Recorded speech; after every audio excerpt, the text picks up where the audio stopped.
The Black Sea, April 2022. Beneath a sky heavy with storm clouds and geopolitical tension, the Russian guided missile cruiser Moskva cut a steady course through dark waters, her engines humming with the weight of confidence that came from being the flagship of the Black Sea Fleet. On board, sailors monitored consoles filled with radar sweeps and encrypted communications, convinced that their layers of defenses, surface-to-air missiles, electronic jammers, and close-in cannons were sufficient to ward off any threat. Yet far to the west, along Ukraine's battered coastline, operators were watching a faint but unmistakable trace on their own screens. It was no ordinary signal, but the signature of an opportunity, and one that carried the potential to strike directly at the pride of Russia's naval power. From hidden launch sites, the R-360 Neptune anti-ship missile came to life, its turbojet engine igniting as it skimmed barely above the sea's surface, a weapon designed to disappear into background noise until it was too late.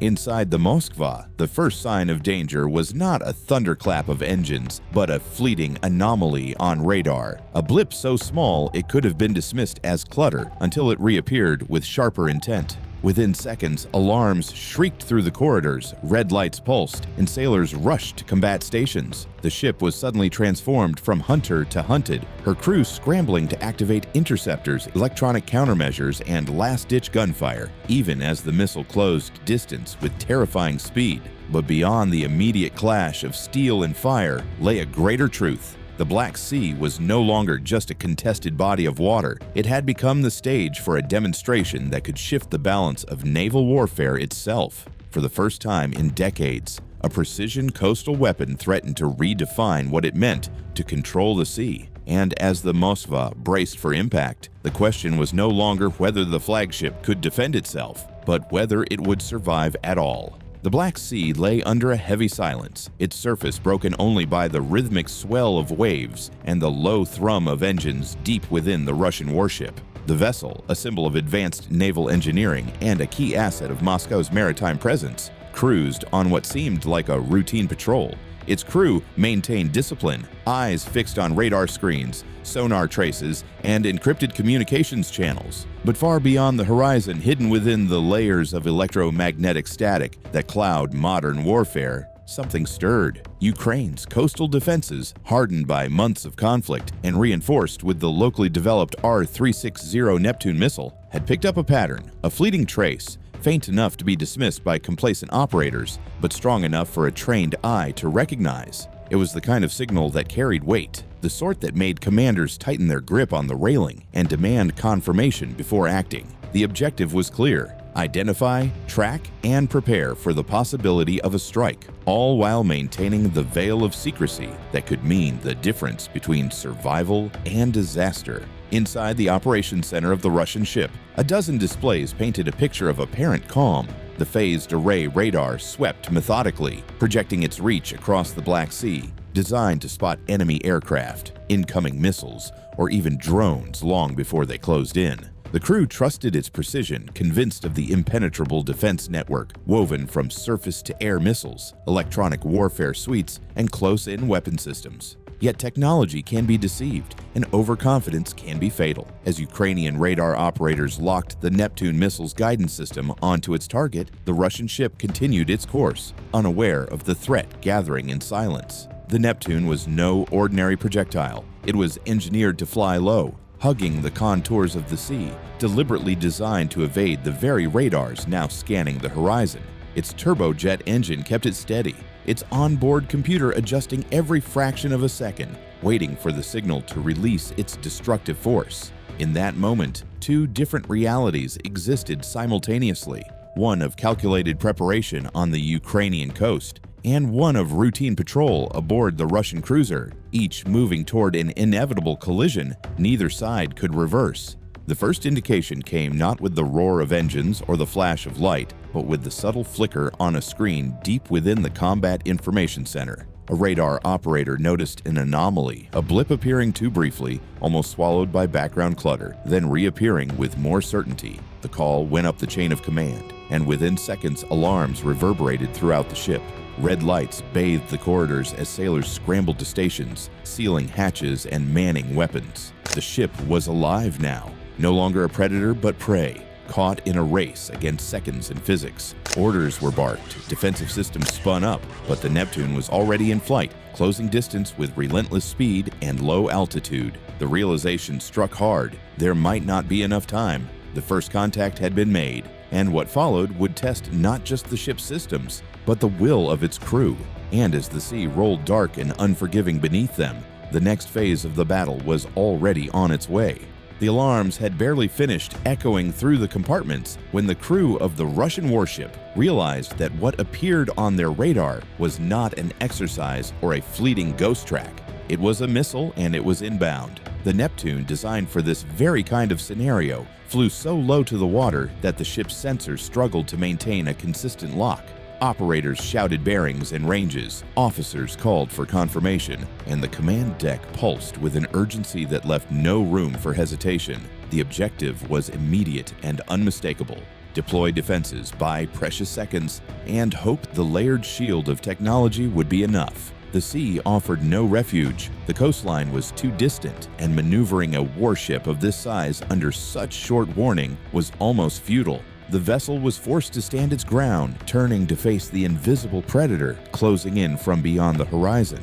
Defensive systems roared into action, the ship's surface-to-air missile batteries armed and elevated, seeking a firing solution against the low-flying target. Electronic warfare suites lit up, broadcasting waves of interference meant to confuse the Neptune seeker head, forcing it off course. Close-in weapon systems, the automated rapid-fire cannons positioned as the ship's last line of defense, spun up with a mechanical whine, barrels tracking across the sky in search of the incoming threat. To the crew, the sequence felt rehearsed, drilled into muscle memory after countless hours of training. But reality carried a weight that no simulation could duplicate. On radar, the track line advanced with unyielding precision. Each update shortened the distance. Each warning tone compressed the timeline. In the Combat Information Center, tension peaked as the captain authorized a full defensive engagement. Missiles streaked skyward in a blaze of fire and smoke, the roar of their engines rolling across the decks, while jamming pulses filled the electromagnetic spectrum. The Neptune, however, was engineered to fight through interference, its algorithms recalibrating with each distortion, its flight path bending only slightly before resuming course with deadly intent. The outcome unfolded in seconds that felt like an eternity. The Russian ship's interceptors detonated in the sky, scattering fragments over the sea, but the Neptune slipped through the defensive umbrella. Too low, too fast, too precise. CIWS batteries opened fire, sending streams of tracer rounds tearing into the horizon, their rhythmic bursts echoing like thunder across the water. Sailors clung to their stations, eyes wide, knuckles white, each man and woman aware that the final layer of defense was all that stood between them and destruction. Then came the shudder, an impact not of collision, but of shockwaves brushing the hull as the missiles streaked past the engagement envelope, closing the last kilometers with unrelenting speed. The warship trembled as systems recalibrated, but in the split second of silence that followed, the realization settled like ice. The enemy's opening move had not only pierced their shield, it had revealed the terrifying truth. Their fortress at sea was vulnerable. And as the Neptune cut the distance down to nothing, the question no one wanted to voice hung over every deck. What would happen when steel met fire? The Neptune closed the gap with relentless precision, its wake invisible against the surface of the Black Sea, and for a fleeting moment, it seemed inevitable that the Russian warship would meet its end without firing another shot. But layered defenses never built on a single line of steel, and as the missile bore down, the crew executed the next stage of survival, countermeasure deployment. Orders echoed through the Combat Information Center as technicians initiated electronic countermeasure protocols, flooding the spectrum with bursts of noise designed to blind the missile seeker. Decoy launchers on deck spat flares and chaff into the air, brilliant streaks and metallic clouds that glimmered across the sea, attempting to lure the missile's guidance system away from the true target. The ship's close-in weapon system, its barrels glowing from the strain of continuous fire, recalibrated and searched for the inbound threat that still hugged the sea with uncanny determination. The objective was starkly clear: disrupt the missile's lock, divert its path, and create just enough hesitation in its circuits to buy survival. Every system came alive in a desperate symphony of defense. Electronic warfare officers monitored the feedback loops, straining to identify whether Neptune's trajectory shifted even slightly under the torrent of interference. Sailors on deck braced against the concussive rhythm of the CIWS cannons, the smell of burnt propellant mixing with the salty air, while the sky lit up with streaks of magnesium-bright flares falling slowly over the water. The Neptune's internal processor, however, had been designed to ignore distractions, filtering out false signals and burning through electronic noise with cold calculation. For every flare that drifted downward, the missile corrected its path, narrowing the margin for error with ruthless precision. The Russian ship's defensive systems fought with all the complexity modern technology allowed, but their very intensity underscored the desperation of the moment. Each second stretched into a trial, a calculation between man and machine, with the Neptune answering each measure with its own silent adaptation. The crew's actions were coordinated, their training evident, but the margin of safety was slipping away, the sea and sky offering no sanctuary from the threat that still closed distance with unshakable intent. Then came the flicker of possibility. As the CIWS cannons unleashed another torrent of fire, tracers ripped across the missile's flight path, a wall of tungsten rounds cutting through the night. For an instant, sparks erupted near the Neptune's silhouette as though contact had been made. The missile wavered, its altitude shifting slightly, enough for hope to surge through the command deck. Yet in the same heartbeat, its stabilizers corrected, its guidance reset, and the line of approach continued steady. The countermeasures had done their work in slowing its progress, in bleeding precious seconds into the timeline, but they had not broken the strike. In that fragile pause, the warship's crew understood that their defenses had only bought survival in increments, and that the battle was not yet over. The Neptune was still inbound, relentless, alive in the electronic chaos, and with each passing moment, it pressed closer to the heart of the vessel. The countermeasure phase had ended, and now the engagement was entering its most dangerous threshold, the point where technology alone could not decide the outcome.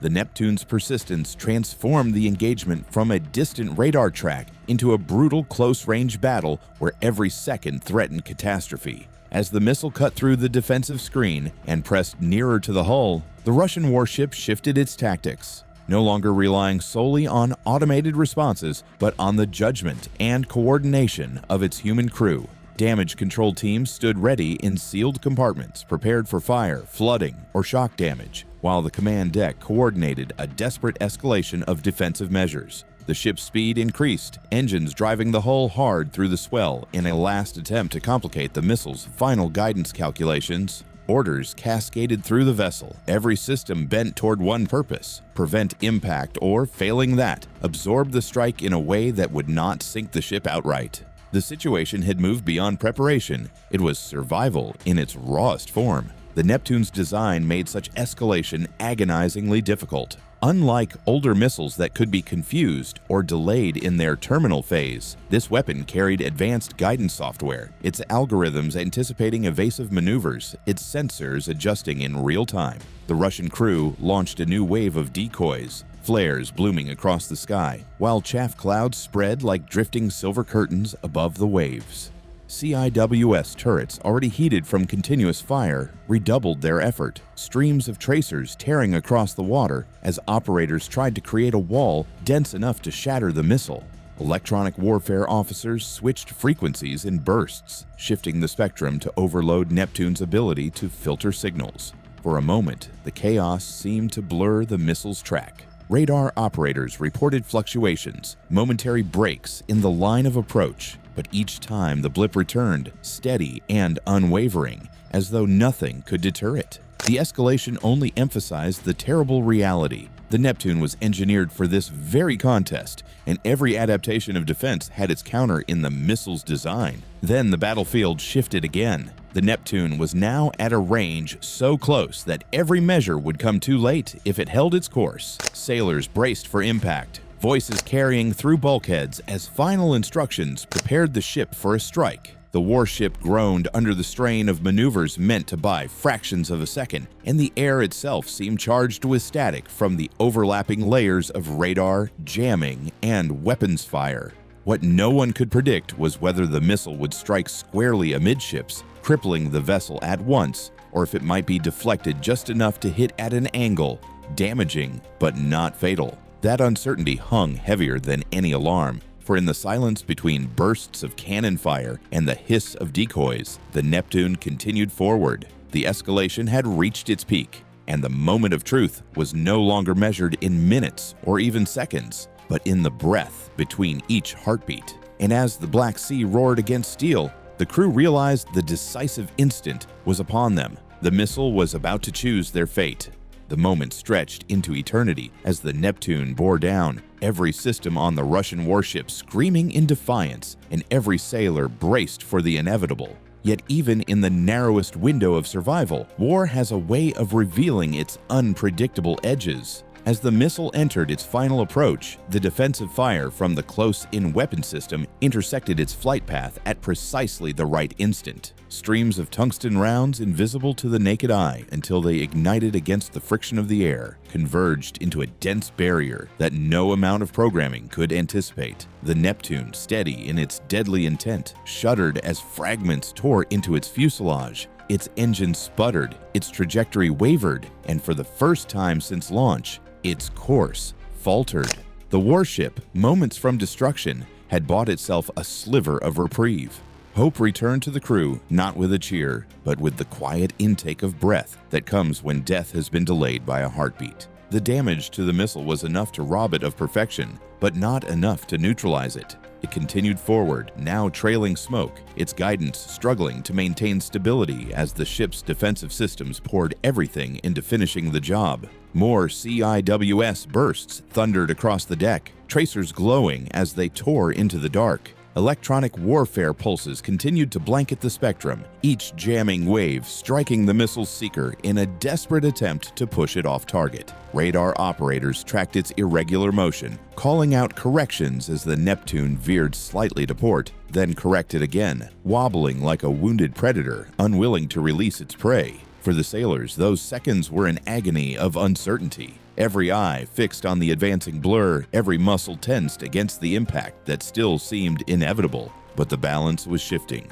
The Neptune was no longer unstoppable. It was fighting against the very physics that once gave it superiority. The ship, though battered and stretched to its limits, was clawing back control of the battle one desperate salvo at a time. And then, the decisive moment arrived. A final volley from the CIWS connected with the already damaged missile, detonating its warhead prematurely in a burst of fire and steel high above the waves. The explosion lit the sky, scattering fragments across the water, shockwaves rattling the hull but sparing it from the catastrophic impact that had loomed only seconds earlier. The crew exhaled as one, not in triumph but in relief, knowing they had survived the first strike of a weapon designed to annihilate them. Yet even in that fragile moment of salvation, a new reality emerged. Sensors lit up again, warning tones piercing the air as radar detected fresh launch signatures from the Ukrainian coast. The Neptune that had nearly destroyed them was not alone. Another wave was already inbound, promising that the fight for survival was far from over. The tide had turned, but the battle was only entering its next, even more merciless phase. The relief that coursed through the Russian warship after the first Neptune was destroyed lasted no longer than a single breath, for the next wave of launch signatures appeared almost immediately on radar. What moments earlier had felt like survival now transformed into the grim realization that the battle was far from finished. The crew understood they were entering a phase where endurance, not just technology, would decide their fate. The ship's defensive systems were already strained from continuous fire, barrels overheated, and ammunition stocks dwindling. Electronic warfare suites hummed with fatigue, operators working at the edge of concentration as they cycled through frequencies, seeking to keep pace with a storm that showed no sign of ending. This was not a single strike, but a campaign of attrition, and the Neptune barrage was designed to exhaust even the most advanced warship. The second salvo closed in with the same relentless precision, each missile hugging the sea as if it were part of it, leaving the radars struggling to distinguish target from background. The Russian ship fired interceptors again, trails of smoke arcing across the night sky, detonations scattering fragments into the waves. Some missiles vanished from the radar, destroyed before they could threaten the vessel, but others pressed on, slipping through the layers of fire as though untouched. The close-in weapon systems once more roared into life, tracers weaving a glowing net above the sea, while flares and chaff turned the darkness into a storm of light and metal. Each successful intercept drew cheers suppressed almost instantly by the next warning tone. The crew was fighting at the edge of exhaustion, but their training kept rhythm, each sailor knowing that discipline alone could hold chaos at bay. Every deck trembled with the continuous recoil of defenses, the ship groaning as if it too struggled to endure. Yet for every incoming track eliminated, another took its place, until the battle became less about precision and more about raw survival against overwhelming numbers. Then the final act of the engagement unfolded. The Neptune salvo that had threatened to overwhelm the defenses reached its last approach vector, reduced in number but still deadly. The warship, battered yet defiant, poured every remaining resource into its protection. CIWS turrets spat their final bursts, ammunition counters dropping dangerously low, while electronic warfare teams sent their strongest jamming pulses into the spectrum. The sky erupted as one last missile was torn apart, its fireball casting long shadows over the deck.